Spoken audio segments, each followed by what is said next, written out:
Hello बच्चों, चलिए प्रश्न देखते हैं। जनन के महत्व पर प्रकाश डालिए। तो आइए जानते हैं हमारे प्रश्न की मुख्य अवधारणा।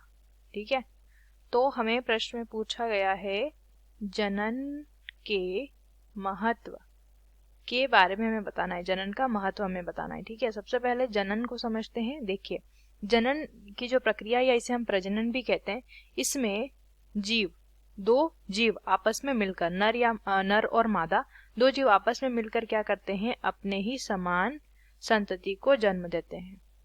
यह क्रिया लैंगिक जनन में होती है, और जब एक जीव अपने ही समान संतति को जन्म देता है अपने ही शरीर द्वारा, उसे अलैंगिक जनन कहते हैं।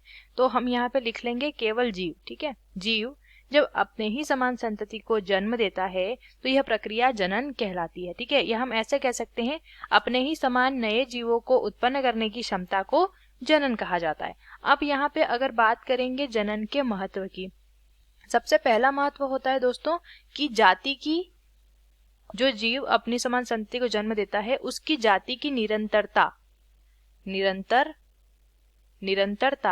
बनी रहती है।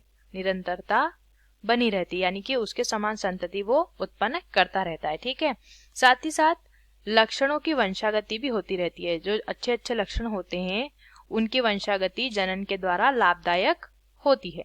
तीसरा लाभ ये होता है कि जीव अपने ही समान नए जीव को जन्म देता है, तो इससे उसकी जाति की संख्या में या जाति में जीवों की संख्या में भी कमी नहीं आती। ये होता है जनन का महत्व। आशा करते हैं आपको उत्तर समझ आया होगा। धन्यवाद।